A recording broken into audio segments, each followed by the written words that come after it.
mislead the public by saying that you downplayed the coronavirus. But this is a case where Trump himself wanted to shape the narrative. And while the book isn't out yet, at least the early headlines aren't very kind to him. It's sort of a rite of passage in Washington where a president will talk to Bob Woodward and then later be unhappy with the book because Woodward, of course, takes a critical eye. He's an observer. He's just dealing with the facts. But certainly George W. Bush and Barack Obama also had issues with books that Woodward wrote. But this is different. And Trump himself is far more conscious or frankly obsessed with the media coverage he receives than any of his predecessors. We see that every day on Twitter. He often delves into media critique. Your stocks are going up.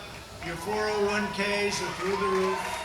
They're comfortable fighting on anything else except for the pandemic. As public opinion polls show, the Americans don't think the president has done a very good job. And by his comments, his own words, these are not anonymous sources, these are not administration officials on background, his own words caught on tape are again highlighting the pandemic, putting it at the center of the national discourse and raising all sorts of further concerns about how frankly, he has handled the largest health crisis this nation has faced in a century.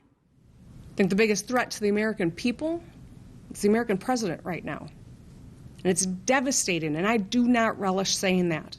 Many Democrats, other observers, suggested this was the president being irresponsible, that the president misled the American public, that he needed to have been candid then, that perhaps if he had leveled with the American public back in February and March, people would have responded differently and perhaps lives could have been saved.